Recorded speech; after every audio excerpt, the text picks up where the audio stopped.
Hi, this is Tamika Chambers. It's May 16th, 2021, and I hope you guys are having a great Sunday. I thought I would share something that happened today, and it's been on my mind for quite some time. For a long time, I believed that many of our adult issues stem from our childhood, experiences within our childhood. And there is something to the Bible verse in Proverbs 22:6 that says, train a child how you would want him to go in the right way, so that when he's older, he will not depart from it.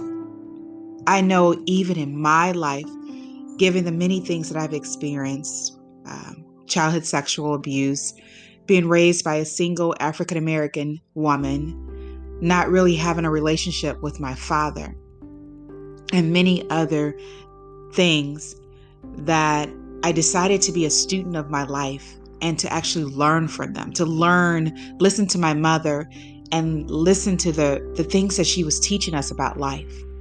And one of the things that one of her principles that have been on my mind throughout the week is that nothing starts overnight. Many of the issues that we're dealing with today, including racism, prejudice, none of that started overnight. And when you think about it, many times people, when they're growing up in a household, they hear things, and sometimes they believe that what I heard was right, because why would my parents tell me anything different? And so there is compassion, because many of our beliefs that we have about the world started in our childhood. Now, there's no time for blaming. As I've said, blaming leads you down to a dead-end street. The biggest thing that we want to do is evolve and learn. And so when my son, we were talking about at the table today, as I was preparing my breakfast plate, Kayla, our daughter, said she wants to go to Hollywood. And our son, Cameron, said, well, we're going to go to Japan first. That's where we're going to go, to Japan first. And Kayla said, no, Hollywood. And he turned around. He said, what did you just say? As if, why didn't you just agree with what I said? And I interrupted that train of thought by saying, she said what was on her mind, what was in her thoughts.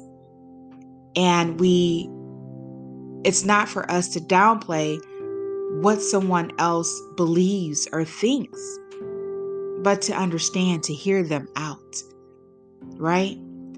And so I know for many years, women have had their voices silenced. That it's not important what you think, but to think how I think. And I want to raise a son that values what another person says, regardless of their gender, regardless of their age, their race, and the same for our daughter.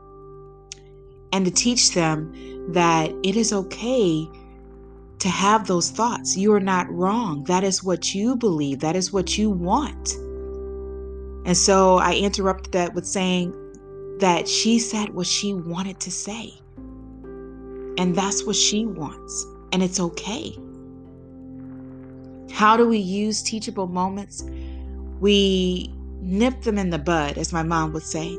We interrupt something. If it's going against humanity and human rights and thoughts and equality, we nip it in the bud by interrupting, by speaking our voices. And we do not make anyone wrong. We hear what they have to say, but we also encourage them to hear what others have to say too as well. And I didn't draw it all out. I just said what I had to say. And we left it at that. Because I know that a seed is sown. So when I think about teachable moments, I think about that we have within us, as a woman, as a mother, as a person, as a spirit, the power to instill love or to instill hate. That many times we are addressing the adults head on and say, why are you talking like this? Why are you saying these things?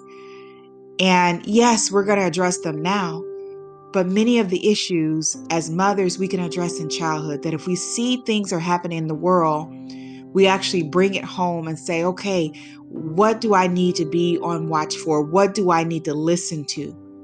How can I interrupt what has been for so long seemed right when I know now that it's not right?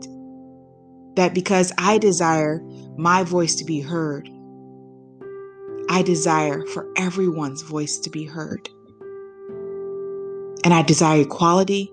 I desire respect, compassion, understanding. And in my household, that's what we will practice. Thank you for listening. I hope you continue to have a great Sunday. Take care and be the example that you want to see in the world.